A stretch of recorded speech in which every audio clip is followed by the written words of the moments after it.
I knew my sister Amara was spontaneous, but I never thought she'd sell her house to find herself at 42 with 3 kids in tow. Now my parents are treating me like I'm the unreasonable one for not opening my doors to her entire family. Just until she figures things out, my mother had said, in that guilt-inducing tone that only mothers can perfect over decades of practice. You know what? I love my sister, I really do. But I've spent my entire life cleaning up her messes, and this time I simply can't do it. I won't do it. Before we jump back in, tell us where you're tuning in from. And if this story touches you, make sure you're subscribed. Because tomorrow, I've saved something extra special for you. It all started 3 months ago when Amara called, me, bubbling with excitement that I hadn't heard from her in years.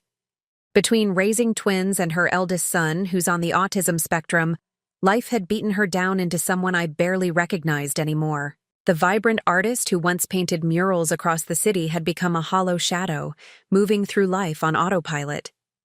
Naomi, I've done it, she said, her voice trembling. I sold the house. I nearly dropped my phone. You what? Does Marcus know? Marcus was her husband of 15 years, stable, dependable, and utterly boring according to Amara. He worked 60-hour weeks at his accounting firm to afford their 5-bedroom house in the suburbs and the specialized therapy their son needed. He'll understand once I explain it to him, she replied with that airy confidence that had gotten her, and by extension me, into trouble so many times before. We're suffocating here, Naomi. The kids need to see the world. I need to see the world. I closed my eyes, already feeling the migraine forming. And where exactly are you planning to live while seeing the world?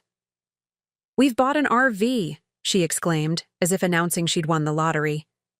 We're going to road school the kids and follow the seasons. No more mortgage, no more being tied down to one place. Freedom, Naomi, pure freedom. My stomach churned.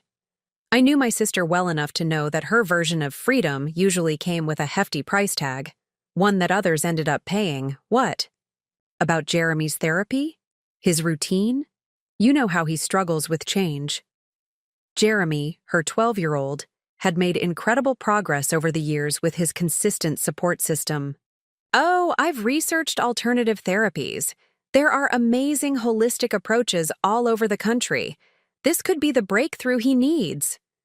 I bit my tongue. Hard. There was no point arguing with Amara when she was in this state. The decision had already been made. The house was already sold.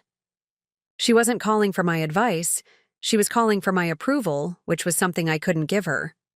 Just promise me you've thought this through, I said finally. Of course I have. We've got the proceeds from the house.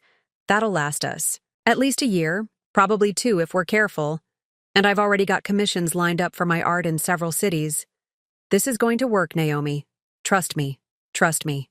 Her signature phrase that had preceded every disaster throughout our lives. Trust me. The car won't get scratched. Trust me. Mom and Dad will never find out. Trust me. This business idea is foolproof. And each time, I had trusted her. Each time, I had helped pick up the pieces when everything inevitably fell apart. But I'm 38 now, with a life carefully constructed to provide the stability I never had growing up. My husband David and I had worked hard for our modest 3-bedroom house.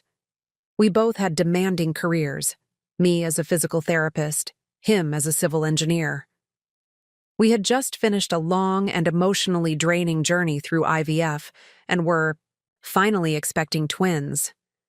Our life was about to become wonderfully, chaotically full. I didn't say any of this to Amara, though. I simply wished her luck and told her to keep me updated. What else could I do? For the first month, her Instagram was filled with smiling photos from national parks, museums, and quirky roadside attractions. The twins, Lily and Lucas, age 10, looked happy enough, though even through the filtered photos, I could see the strain around Jeremy's eyes. He wasn't coping well with the constant change, but Amara's captions painted a picture of transformative family bonding and educational adventures. Marcus appeared in fewer and fewer photos as the weeks went on. He's just the one taking the pictures, Amara explained when I texted to check in. But I knew my brother-in-law. He was a planner, a provider. This spontaneous lifestyle had to be killing him. I was right. 6 weeks into their freedom journey, Marcus called me at 2 a.m. "I can't do this anymore," he said, his voice hollow with exhaustion. "Jeremy's having meltdowns daily. The twins are falling behind in their studies because Amara keeps changing. The plans, we're hemorrhaging money on RV repairs and campground fees. And Amara, she's not even here half the time." "What do you mean she's not there?" I sat up in bed, fully awake now. "She's found these art communes in every city we visit. Says she needs to connect with her creative spirit. She'll disappear for hours, sometimes overnight, leaving me with the kids in a 300-square-foot tin can." I heard him take a shuddering breath. "I've tried to be supportive, Naomi. God knows I've tried. But I need to think about what's best for the kids now, especially Jeremy." By the end of week 8, Marcus had taken the kids and flown back to his parents' house in Michigan. The freedom journey had cost them their house, their savings, and now their marriage. I expected Amara to follow them, to try to make things right. Instead, she doubled down. "This is exactly why I needed to escape. That life," she sobbed over the phone. "Everyone's so busy conforming, they can't see the beauty and adventure in living authentically." "Authentic living still requires a roof over your head," I pointed out. "Material possessions are just chains," she shot back. And that's when I knew we'd lost her to whatever midlife crisis philosophy she'd latched onto. I didn't hear from her for 2 weeks after that conversation. Then, last Sunday, my parents showed up at my door unannounced. "She's coming home," my father announced as he settled heavily onto my couch. "She called us yesterday. The RV broke down in Arizona. She's out of money." My mother clasped her hands. In her lap, her wedding ring clicking against her diamond anniversary band. "Marcus won't take her calls. His parents have blocked her number." I nodded slowly, already feeling the familiar weight of responsibility settling on my shoulders. "That's unfortunate. I hope she's learned something from all this." "Well, my mother began, not meeting my eyes. "We were thinking she could stay with you for a while." And there it was. The assumption that had followed me my entire life. Naomi will fix it. Naomi will sacrifice. Naomi will make room. "That's not possible," I said, surprising even myself with how steady my voice sounded. "David and I are converting our spare room into a nursery. The twins are due in 4 months. But you have a home office," my father countered. "And your sister has 3 children, Naomi. Family has to come first." I felt a flash of anger so intense it momentarily took my breath away. My family is coming first. My husband. My babies. That's my family now. My mother's eyes welled with tears. "How can you be so selfish, after everything we've done for you?" And that's when I lost it. "Everything you've done for me? You mean how you paid for Amara's art school while I worked 2 jobs to get through college?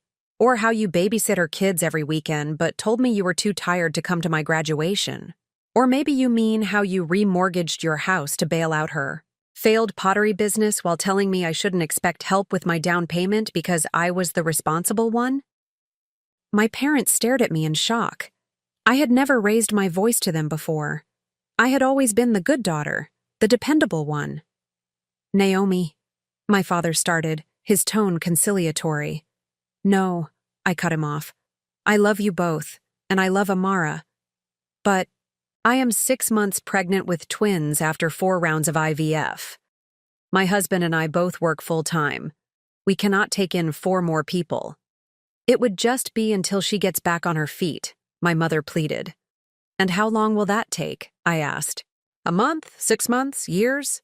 Because based on her track record, this isn't a temporary setback. This is who she is."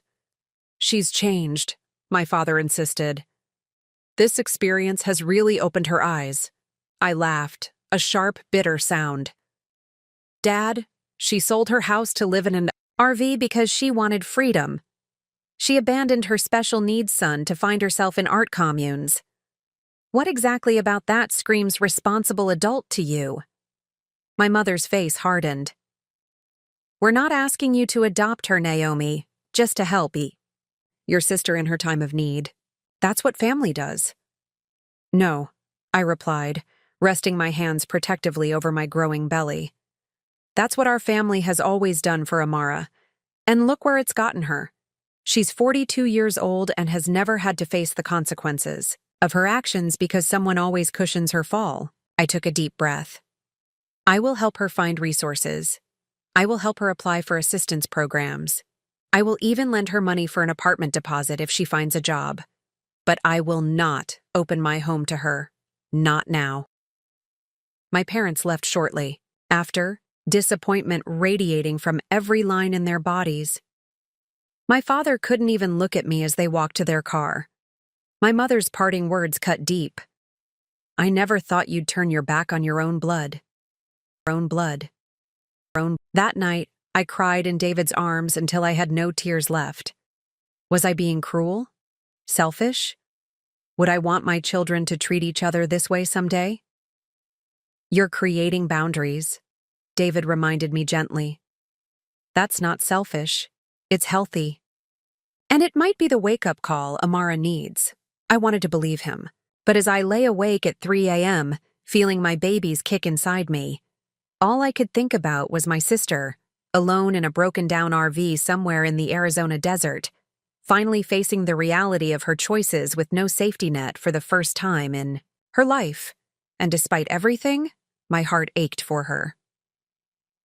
The next morning, I woke up to 37 text messages from Amara. Preparing and narrating this story took us a lot of time, so if you are enjoying it, subscribe to our channel. It means a lot to us. Now back to the story. They started normally enough. Mom said you won't let me stay with you. I thought I could count on you, after everything I've done for you.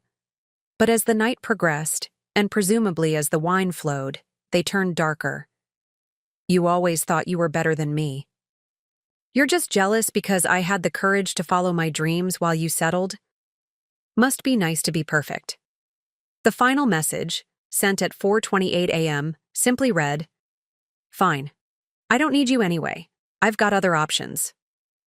I showed the messages to David, who scrolled through them with a deepening frown.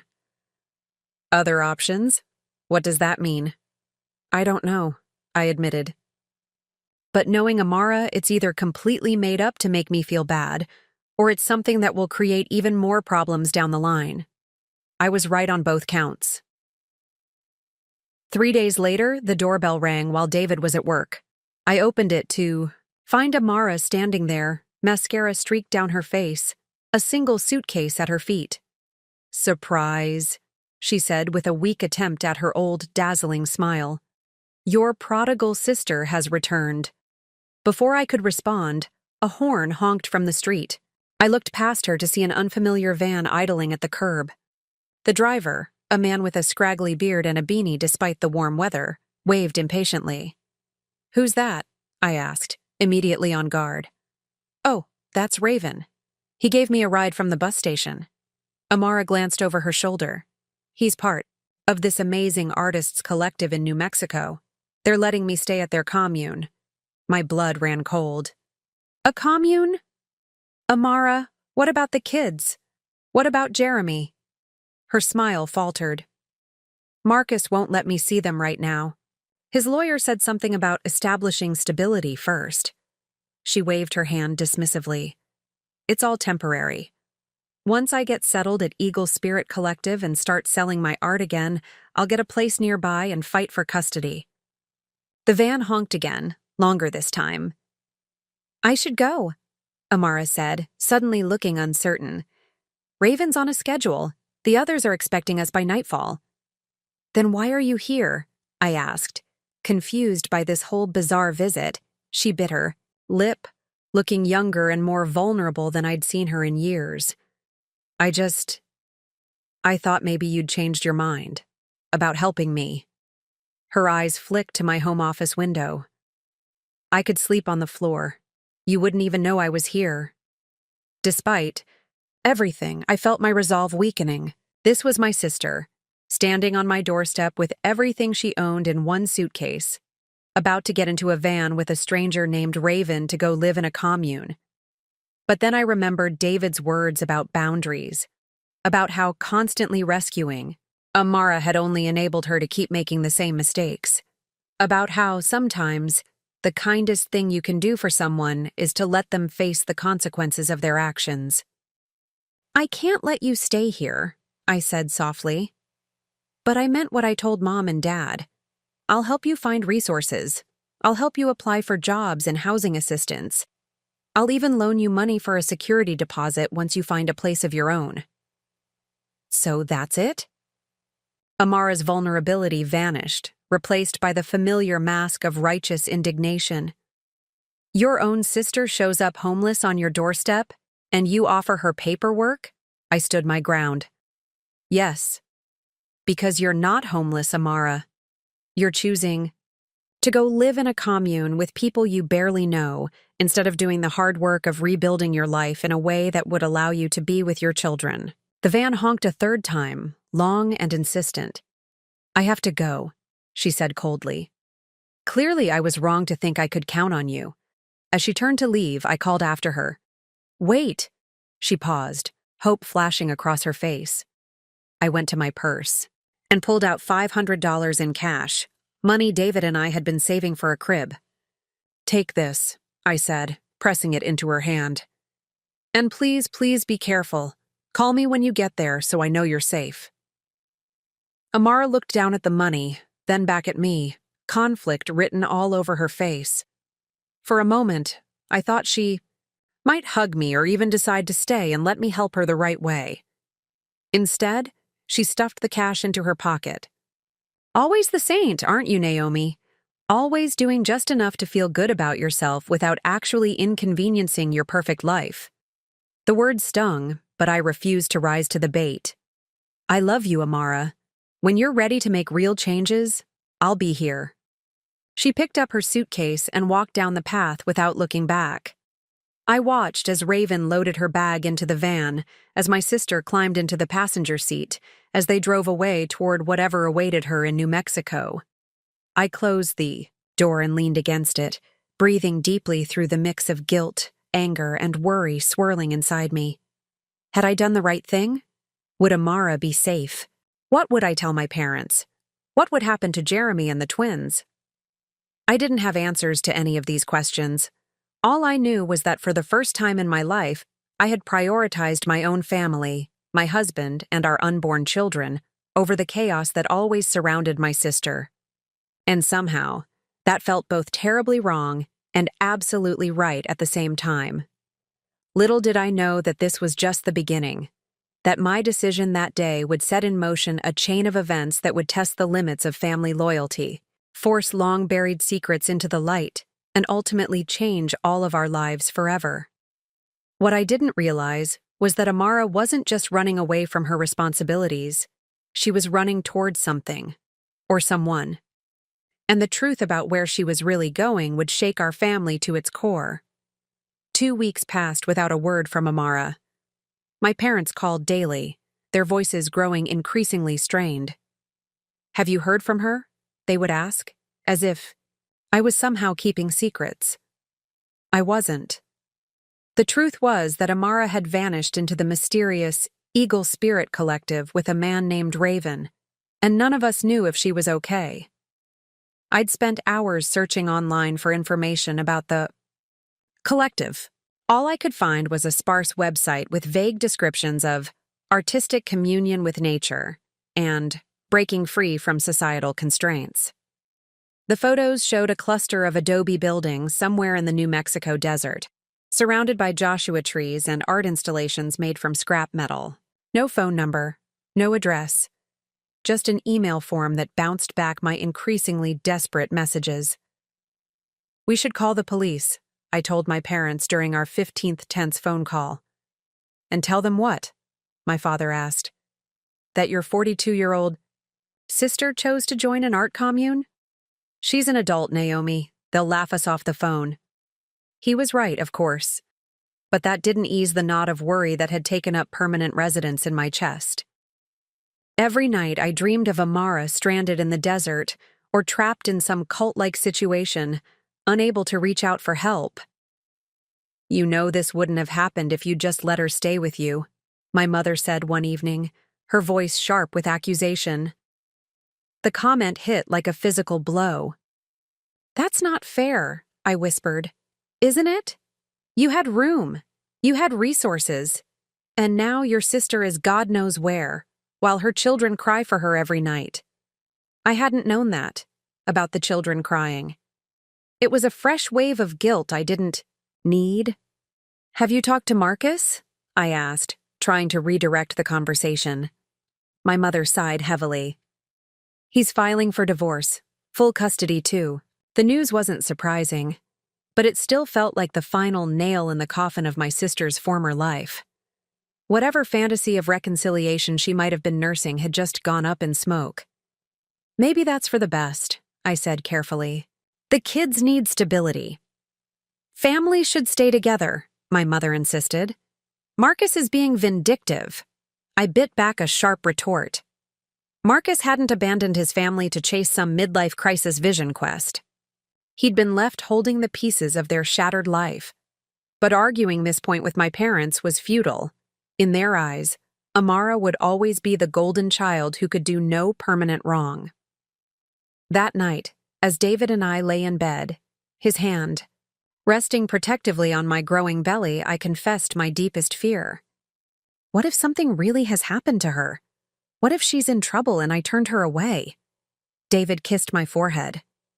You offered her real help. She chose a different path. But what if... My phone buzzed on the nightstand. Unknown number. With a New Mexico area code, I snatched it up, heart pounding. Hello? Naomi? My sister's voice sounded thin, far away. Amara! Oh my God, are you okay? Where are you? We've been so worried. There was a beat of silence, then a brittle laugh. Worried? That's rich coming from you. My relief quickly soured into irritation. Even now, she couldn't resist taking a jab. We've been trying to reach you for 2 weeks, I said, fighting to keep my voice level. Mom and Dad are beside themselves. Well, tell them I'm fine. Better than fine, actually. I've found my people here. Her words slurred slightly at the edges. Are you drunk? I'm celebrating, she corrected. My first piece sold today. $5,000, Naomi. For one painting. I sat up straighter. That's amazing. Congratulations. See? Everyone told me I was making a mistake. You, Marcus, Mom, and Dad. You all thought I was having some kind of breakdown. But I was right. I just needed the space to create, to be my authentic self. $5,000 for one painting did sound impressive. Maybe I had underestimated her. Maybe this really was the fresh start she needed. I'm genuinely happy for you, Amara. That's wonderful news. Yeah, well, she seemed thrown off by my sincere response. I just thought you should know that I'm fine. Thriving, actually. The kids will be glad to hear you're okay. They've been worried. A heavy pause. Have you seen them? Not yet, I admitted. But I've been talking to Marcus. He says Jeremy's having a hard time adjusting to Michigan. Another pause. Longer this time. When she spoke again, her voice had lost its defensive edge. How bad? He's regressed, not sleeping, not engaging with his therapies. Marcus is struggling to find him adequate support there. She made a small, pained sound. I miss them.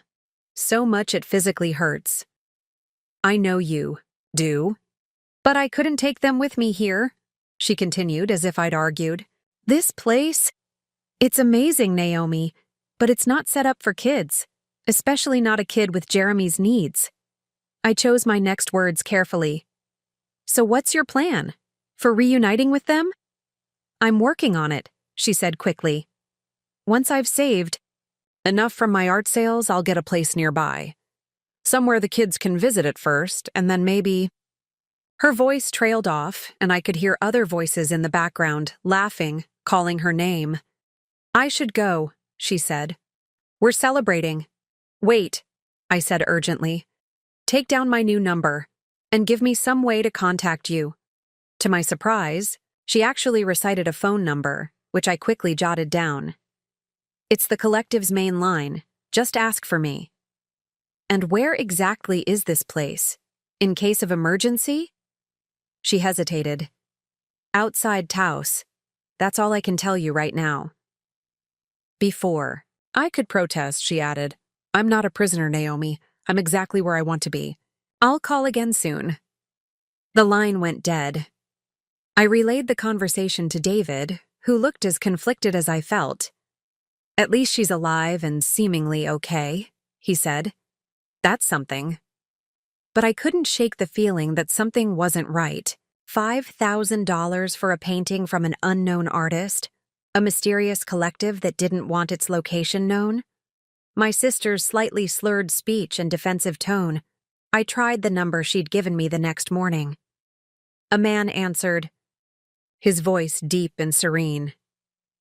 Eagle Spirit, how may I direct your energy? I'd like to speak with Amara Desai, please. This is her sister. Ah, family connections are sacred, he intoned. Amara is in meditation until sundown. Can I have her return your call? Yes, please. It's important. I left my number, not expecting much. To my surprise, Amara called back that evening. Twice in 2 days, she said lightly. To what do I owe the honor? I spoke with Marcus today. He's willing to bring the kids to visit you if you can provide an address. Sharp intake of breath. He said that? Really? Yes. He thinks it would. Help Jeremy to see that you're okay. Her voice wavered. I'd need to check with Phoenix. Phoenix? He's our spiritual director. There are protocols about visitors. Spiritual director? Alarm bells rang in my head. Amara, what kind of place is this exactly? It's not what you're thinking, she said quickly.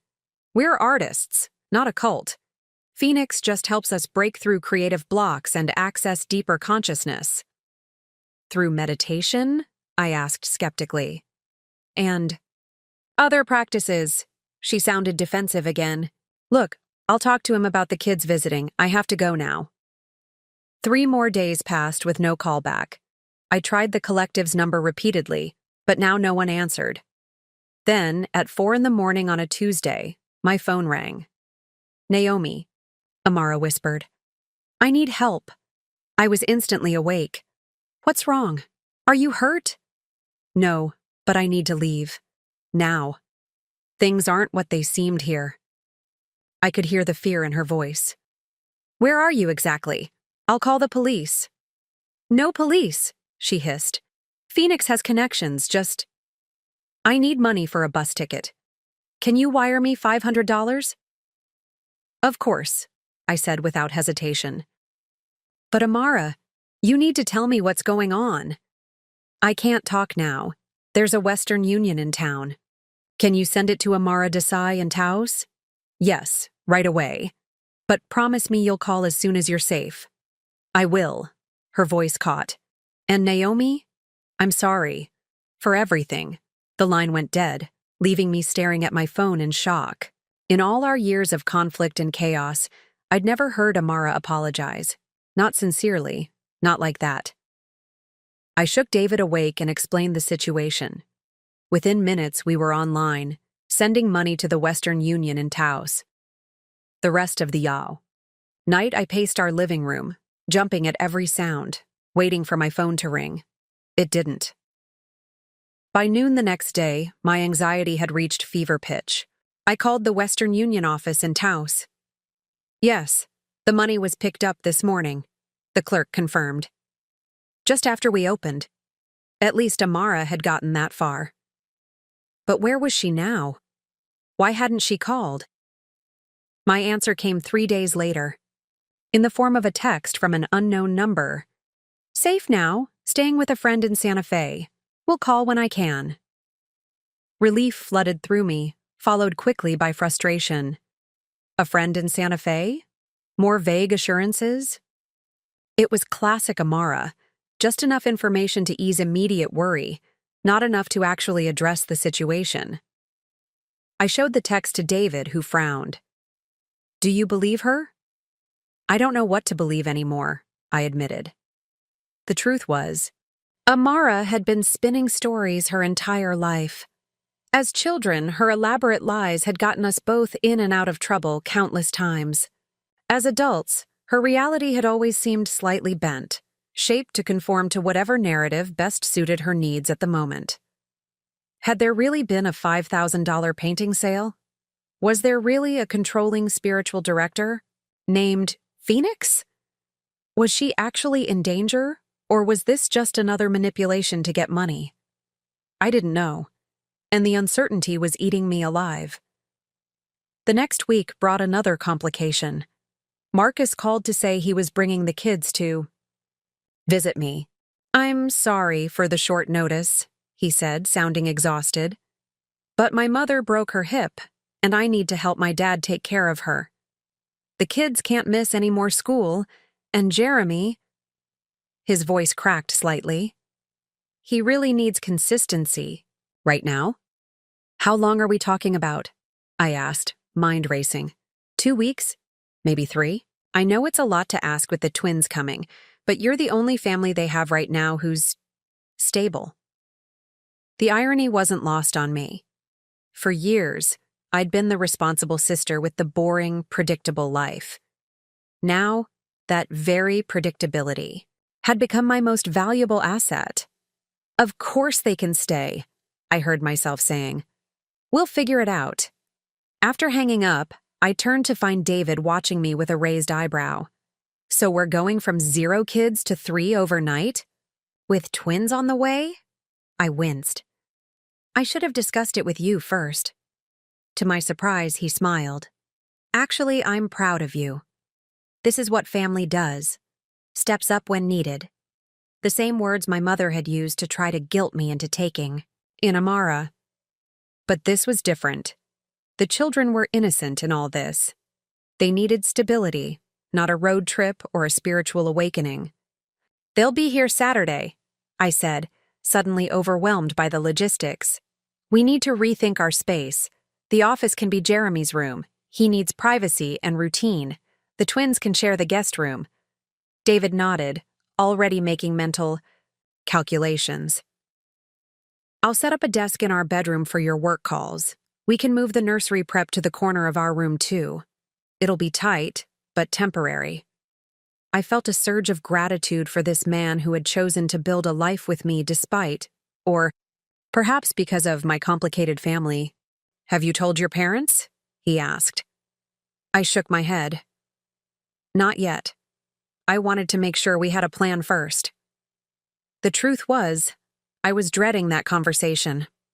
My parents would either see this as vindication of their belief that I should have taken in Amara too, or they'd be hurt that Marcus had asked me instead of them. As it turned out, they were both.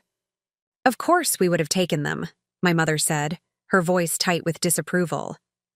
But I suppose Marcus feels more comfortable with your lifestyle. I bit back a retort. My lifestyle involved a stable marriage, a mortgage we could afford, and careers we'd built through years of hard work. If that made us better equipped to care for 3 children in crisis, so be it. Will you tell Amara? My father asked. The question gave me pause. Should I? Would knowing her children were staying with me drive Amara to do something rash? Would she show up on my doorstep again, demanding to see them? I don't know how to reach her, I said truthfully. If she contacts me, I'll let her know. That Saturday, Marcus arrived with 3 shell-shocked children and a car full of suitcases. Jeremy, now 13, refused to make eye contact or speak. The twins, Lily and Lucas, clung to their father's sides, their usually bubbly personalities subdued to Near silence. Near silence. It's just for a little while, Marcus assured them, kneeling down to their level. And Aunt Naomi and Uncle David are going to take great care of you. Lucas looked up at me with Amara's dark, expressive eyes. Is Mom here? The simple question broke my heart. No, sweetheart, but I'm sure she'll want to see you as soon as she can.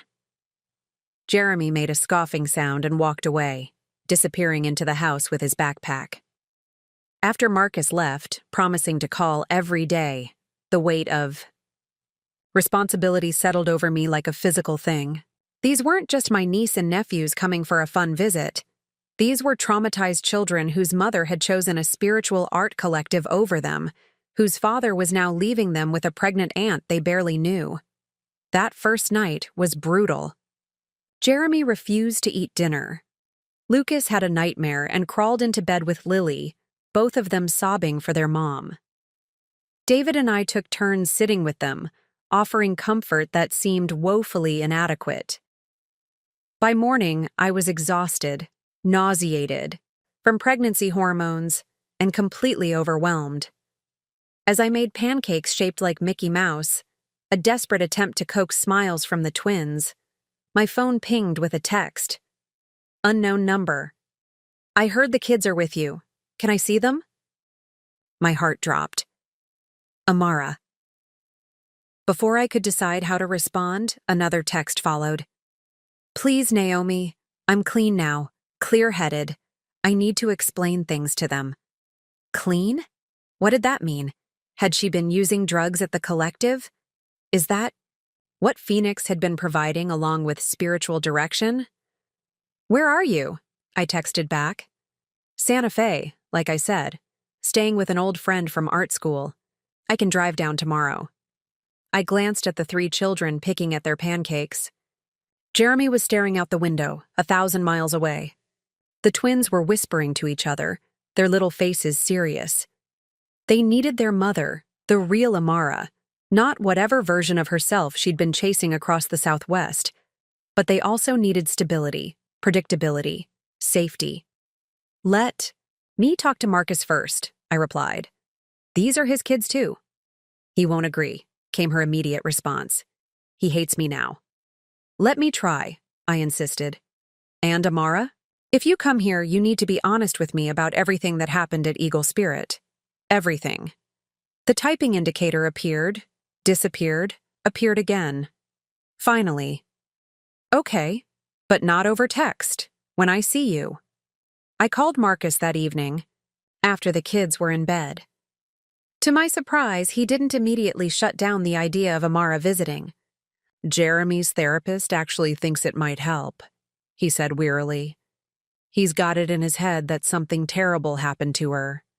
Seeing her might help him process reality. And what is reality, Marcus? I asked gently. Because I'm getting some strange messages from her about being clean now. A long pause. Did she tell you about Phoenix? Just that he was some kind of spiritual director. Marcus's laugh was hollow. That's one way to put it.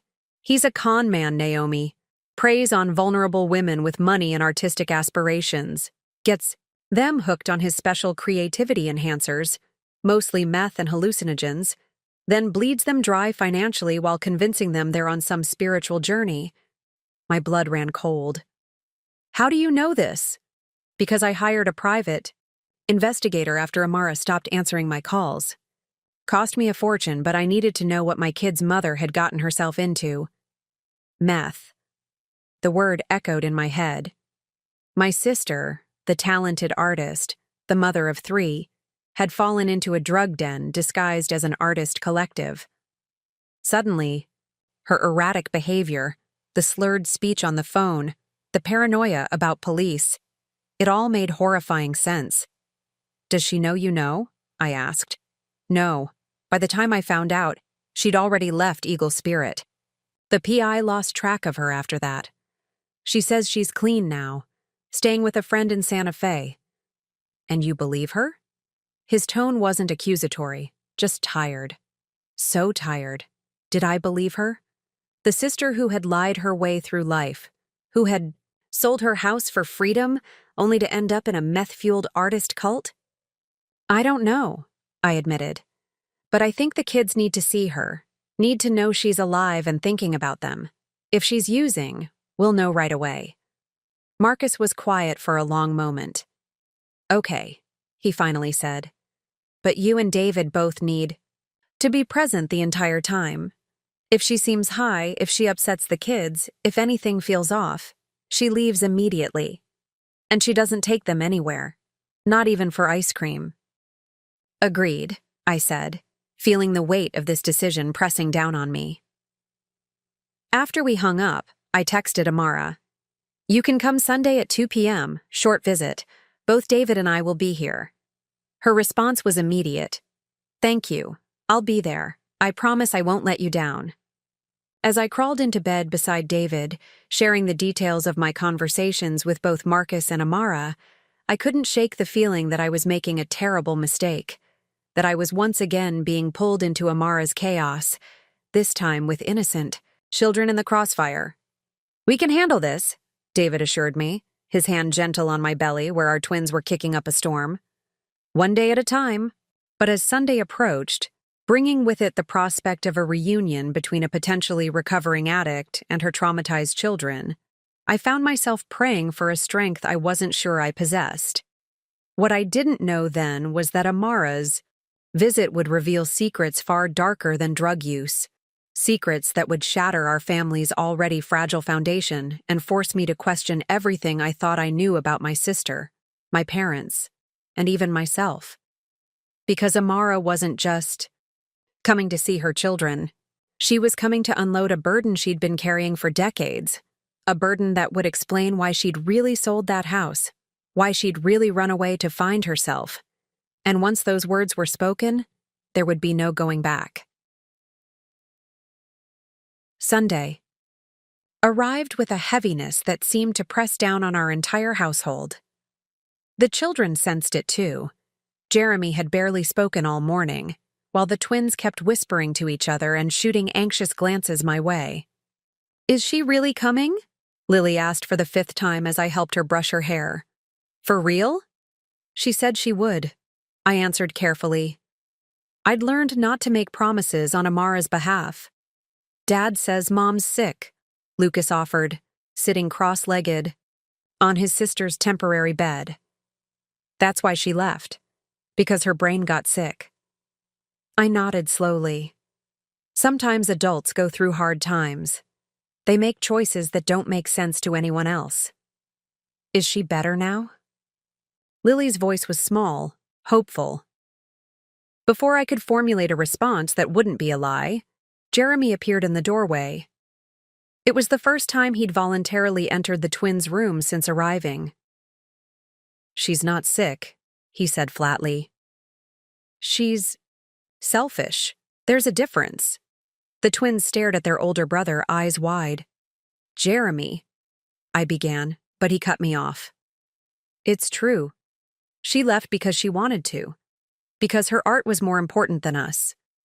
His voice cracked slightly on the last word, betraying the emotion behind his harsh assessment. I crossed the room and placed a gentle hand on his shoulder. To my surprise, he didn't pull away. Your mom loves you, I said firmly. All of you.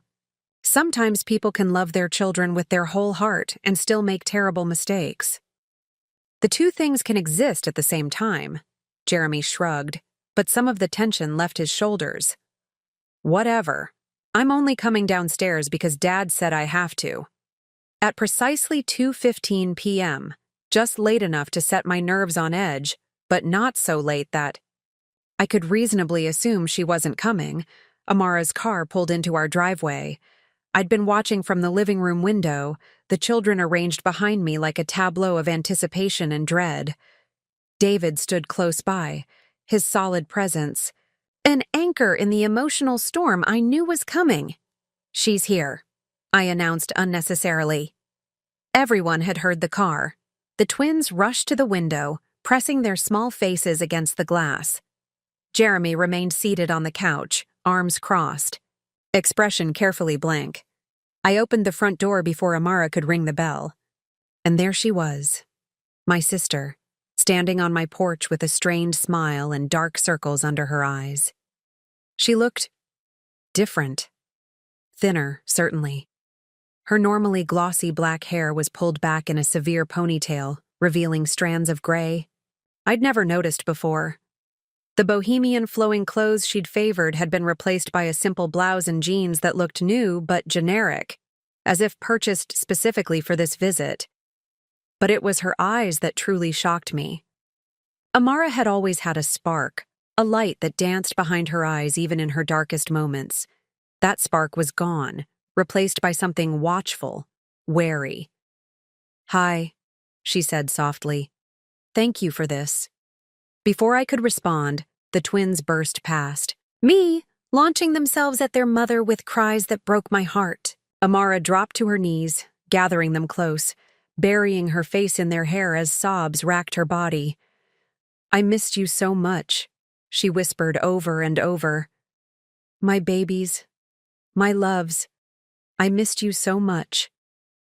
I stepped back, giving them space for this reunion, and found myself standing beside Jeremy, who had moved to the doorway but hadn't gone outside. "You okay?" I asked quietly. He nodded once, tight-lipped, watching the scene with an expression I couldn't read. "You don't have to hug her if you don't want to," I assured him. "I know." His voice was steady, but I saw his hands trembling slightly at his sides. Eventually, Amara looked up from the twins, her tear-stained face searching for her oldest child. When she spotted Jeremy hanging back, something like resignation flickered across her features. "Jeremy," she said, her voice breaking on his name. "You've grown." He shrugged.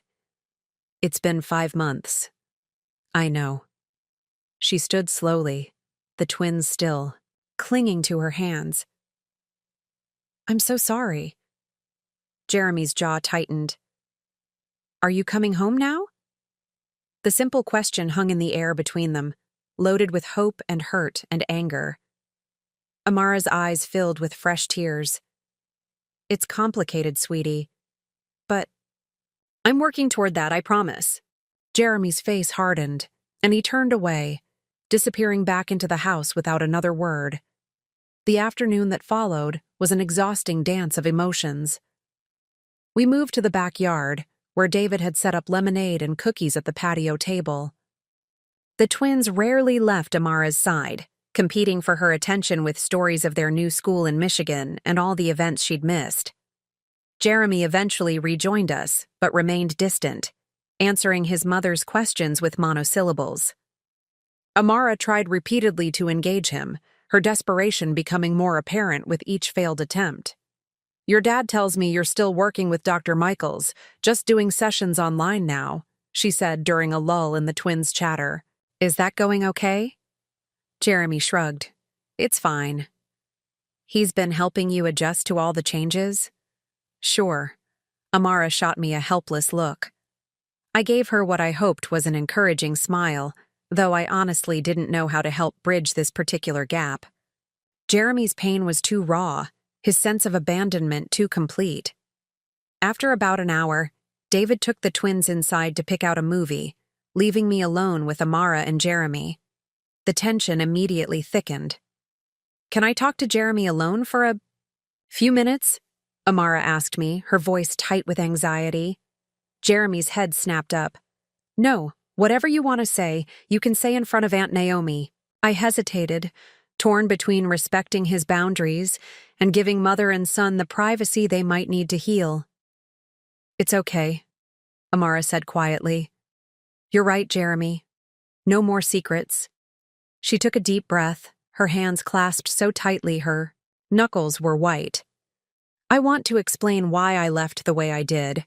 It wasn't because I didn't love you or your brother and sister. It wasn't because of your dad either." Jeremy's expression remained stony, but I could see he was listening intently. "I had to leave because I was becoming someone I didn't recognize," Amara continued. "Someone dangerous." "What does that even mean?" Jeremy demanded. It means I was using drugs, Amara said bluntly. It started with prescription pills for my migraines, then anxiety medication, then stronger stuff I got from people who didn't care what happened to me. Jeremy's eyes widened slightly, but he said nothing. I was hiding it from everyone. From your dad, from the kids at school, even from myself. I'd convince myself I could stop any time, that I was still in control. She laughed bitterly. But I wasn't. I was getting high in the bathroom while you were at therapy. I was nodding off during the twins' school concerts. I was spending money we didn't have on pills instead of your medications. I felt sick listening to this confession. How had I missed it? How had none of us seen what was happening? The night I decided to sell the house, Amara continued. I'd hit rock bottom. I took too much, passed out while you were all asleep. I could have died, Jeremy. Or worse, I could have done something that hurt you kids. She wiped at her tears with the back of her hand. I convinced myself that leaving was the best thing I could do for you. That you'd be better off with your dad than with a mother who couldn't stay sober, who was putting you in danger every day. So you just left? Jeremy's voice cracked. You didn't even try to get help? I did try. 3 times in 2 years. Outpatient. Programs that didn't work because I wasn't honest about how bad things really were. She reached for his hand, but he pulled away. The RV, the road trip. It was supposed to be a fresh start. A way to get clean while still being your mom. But you weren't being our mom, Jeremy said, his voice rising. You were never there. You were always off with those weird artist people, leaving Dad to deal with everything. With me. The last 2. Words were loaded with meaning, and suddenly I understood part of Jeremy's specific anger. His special needs had been an additional burden on his father, one that Amara had abandoned him to bear alone. You're right, Amara whispered. I failed you. All of you. And then I made it worse by going to Eagle Spirit, thinking some spiritual awakening would fix me when what I really needed was rehab and therapy. Are you really clean now? I asked, speaking for the first time since this conversation began. Amara nodded. 63 days. My friend Tasha, the one I'm staying with in Santa Fe, she's 8 years sober. She's been taking me to meetings, helping me work through the steps. Why should we believe you? Jeremy asked, but there was more pain than accusation in his voice. Now? You shouldn't. Not yet, Amara said honestly. Trust has to be earned back. That's why I'm not asking to take you home right now, or even for regular visits. I know I have to prove myself first. She reached into her purse and pulled out a folded paper, which she handed to Jeremy. He unfolded it cautiously. This is the address for the sober living house I'm moving into next week, she explained. It's a 6-month program. I'll be getting therapy, working part-time at an art supply store, and continuing with meetings. If you want, you can write to me there. Jeremy stared at the paper for a long moment before carefully folding it and slipping it into his pocket. He didn't say thank you, but he didn't throw it away either. Progress. Can we go inside now? He asked. I want to watch the movie with Lily and Lucas. Of course, Amara said, though I could see how much it cost her to end this conversation, without resolution. As Jeremy walked toward the house, Amara called after him. I love you, Jeremy. That never stopped. Not for 1 minute. He paused at the door, his back to us. I know, he said quietly, then disappeared inside. Amara collapsed back in her chair, physically and emotionally spent. Well, that went about as well as I deserved. I moved to sit beside her. He's hurt, but he's listening. That's something. She nodded, wiping fresh tears. Thanks for not hating me. You have every right to. I don't hate you, Amara. I never did. I hesitated, then asked the question that had been bothering me for months. But why didn't you tell anyone how bad things had gotten? Why didn't you ask for help? Amara was quiet for so long I thought she might not answer. When she finally spoke, her voice was barely above a whisper. Because I was ashamed. Because I was supposed to be the special one, the talented one, the one with all the potential. Not the drug addict who couldn't take care of her own children. The bitterness in her voice surprised me. What are you talking about? She looked at me directly then, her eyes sharp with a clarity I hadn't seen in years. Oh, come on, Naomi. You know how it's always been. Mom and Dad treated me like I was destined for greatness while you were reliable, dependable, boring. They were proud of you, I said defensively. What's wrong with that? No, they weren't proud. They were invested. There's a difference. She ran a hand through her hair, dislodging her careful ponytail. From the moment I showed any artistic ability, I became their project, their special child who was going to bring glory to the family name. I shifted uncomfortably, recognizing an uncomfortable truth in her words. Do you remember when I wanted to quit art school? She asked suddenly. I did. It had been a massive family drama my sophomore year of college. Amara, halfway through her BFA, had announced she wanted to switch to education instead. Our parents had been horrified. You said you were just having doubts, I recalled. Cold feet. I was having a complete breakdown, she corrected. The pressure was killing me. Everyone expected masterpieces, and I was just, okay, average.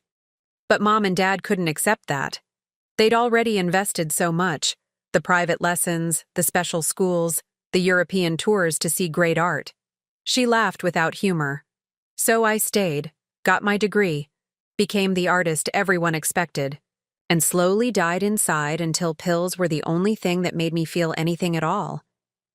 I stared at my sister, truly seeing her for perhaps the first time. Not as the golden child who had everything handed to her, but as someone who had been crushed under the weight of expectation, trapped in a life that had been chosen for her rather than by her. I'm sorry, I said softly. I didn't know. How could you? I was too busy resenting you for your freedom to actually talk to you about it. My freedom? I repeated, confused. Yes, your freedom to be ordinary. She held up a hand when I started to protest. That's not an insult, Naomi. It's the truth. You got to make your own choices. College, career, husband, all picked by you, not to fulfill some grand parental vision. Do you have any idea how envious I was of that? The irony was staggering. All those years I'd spent jealous of Amara, her talent, her specialness, the attention, and resources our parents lavished on her, while she'd apparently been envying my normal, unremarkable life. I thought you had everything, I admitted. I thought you had peace, she countered.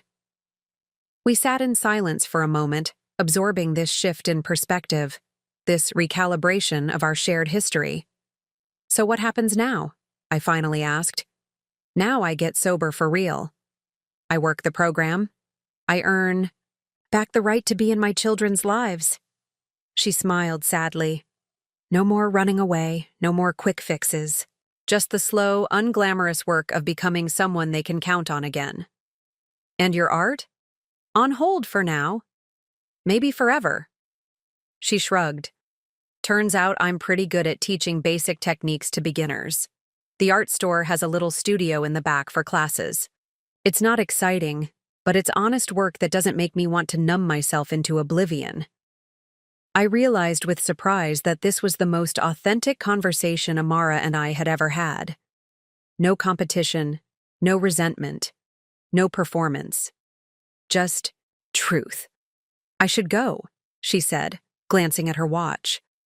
I told Tasha I'd be back for dinner, and she gets worried if I'm late. Do you want to say goodbye to the kids?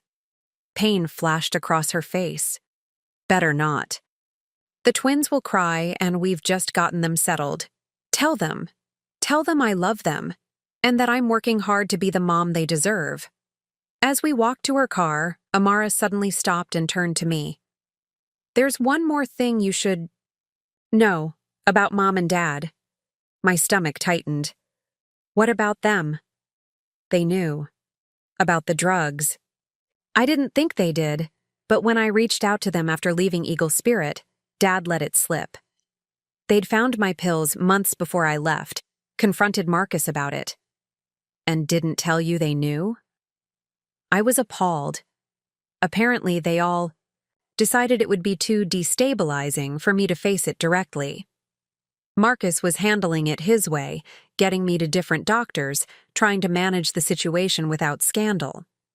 The pieces clicked into place. Marcus's exhaustion, his immediate willingness to believe the worst about Amara's time at Eagle Spirit, his lack of surprise when I mentioned drugs. He'd been dealing with her addiction alone, keeping it from me, from everyone. That's why they pushed so hard for me to take you in, I realized aloud. They knew you needed more than just a place to stay. You needed intervention. Amara nodded. And they knew you'd figure it out, force the issue. They just didn't want to be the bad guys themselves. My parents, who had always presented themselves as paragons of directness and honesty, had been operating behind a veil of denial and manipulation. Just like Amara. Just like, in some ways, me.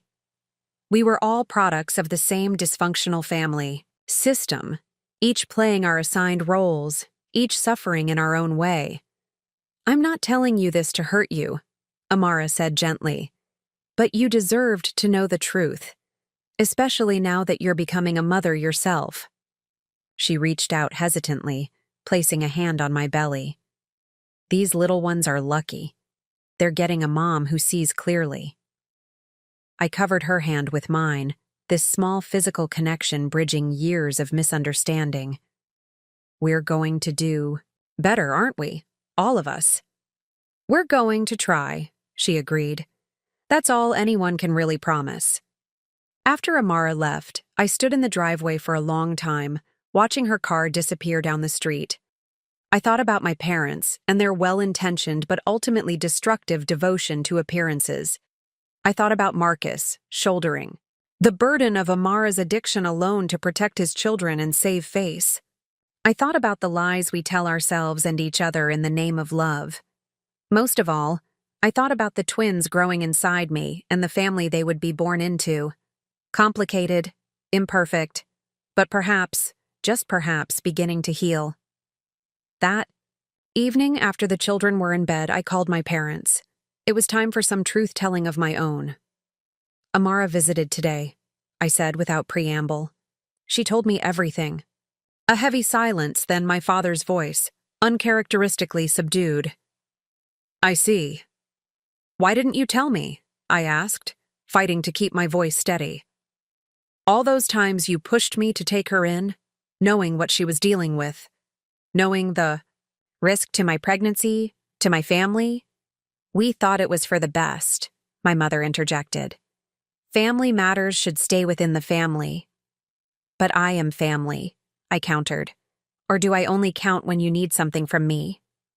"That's not fair."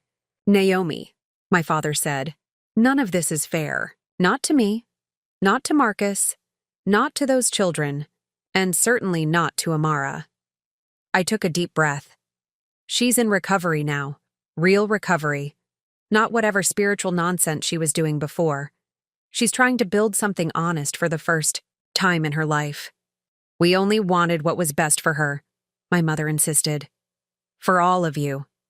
"I know you did," I said, softening slightly. "But your best intentions created this mess. The pressure you put on Amara, the expectations, the refusal to see what was really happening. It all contributed to where we are now." "And where exactly is that?" my father asked, a defensive edge creeping into his voice. "At a crossroads," I replied simply. "We can keep pretending, keep enabling, keep playing our assigned roles in this family drama. Or we can try something new, something honest." Silence again, longer this time. I waited, listening to my parents breathe, wondering if they were capable, of the change I was asking for. What would that look like? My mother finally asked, her voice small. It was a start.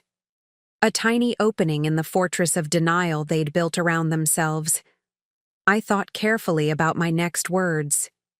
It would look like supporting Amara's recovery without taking it over, like respecting her relationship with her children without interfering, like acknowledging that success and happiness come in many forms, not just the ones you imagined for us. I laid a protective hand on my belly, and it would mean trusting me to make the right decisions for my own family, even when they don't match your expectations. More silence. Then my father cleared his throat. We can try. It wasn't a ringing endorsement, but it was honest. And honesty, I was learning, was the foundation everything else had to be built on. In the 6 months that followed, our family began the slow, painful process of rebuilding. Amara completed her sober living program and moved into a small apartment near her halfway house. She got a regular job teaching art to children at a community center, with predictable hours and modest pay that nonetheless seemed to bring her more satisfaction than her former artistic pursuits. Marcus agreed to supervised visits with the children, which gradually expanded as Amara proved her reliability. Jeremy started seeing a new therapist who specialized in family trauma, slowly working through his anger and fear. The twins flourished under the stability of their new routine, splitting time between their father in Michigan and occasional weekends with their mother. My parents joined a support group for families of addiction, reluctantly at first, then with growing commitment as they recognized their own enabling patterns. And me? I gave birth to healthy twin girls, Sophia and Elena, who entered a world very different from the one I'd anticipated when I first learned I was pregnant. A world more complicated, certainly, but also more authentic. Amara came to visit the day. After we brought the babies home from the hospital, she held each tiny niece with reverent care, her eyes clear and present in a way they hadn't been in years. "Thank you," she said softly as she rocked Elena, "for not giving up on me." "Even when I wanted to?" I asked Riley, especially then. She smiled, a real smile that reached her eyes. "That's what family does, right? The real kind, not the pretend. Perfect kind. They stay, even when it's hard. Even when it would be easier to walk away." I looked around my living room, at David building a Lego set with Lucas, at Lily showing my mother how to use a new app on her phone, at Jeremy and my father, engaged in a serious discussion about baseball statistics. All these imperfect people, trying their best to love each other better. "Yes," I agreed, adjusting Sophia in my arms. "That's exactly what family does." It wasn't perfect. It wasn't even close. There would be relapses and setbacks, arguments and disappointments in the years to come. The damage done by decades of dysfunction couldn't be repaired in a few short months. But we had started. We had chosen truth over comfort, healing over harmony. And in that choice, we had found something real, a genuine connection that no amount of pretending could ever provide. As I watched my sister gently singing to my daughter, I realized that the freedom Amara had been searching for wasn't found in selling her house or traveling the country or even in artistic expression. It was found in the courage to be exactly who she was, broken parts and all. And perhaps that was the lesson in all of this, that true freedom doesn't come from escaping our responsibilities or reinventing ourselves. It comes from embracing our truth, accepting our limitations, and loving anyway. It comes from family, not the perfect Instagram-worthy version, but the messy, complicated, infinitely precious reality. Up next, you've got 2 more standout stories, right on your screen. If this one hit the mark, you won't want to pass these up. Just click and check them out. And don't forget to subscribe and turn on the notification bell so you don't miss any upload from us.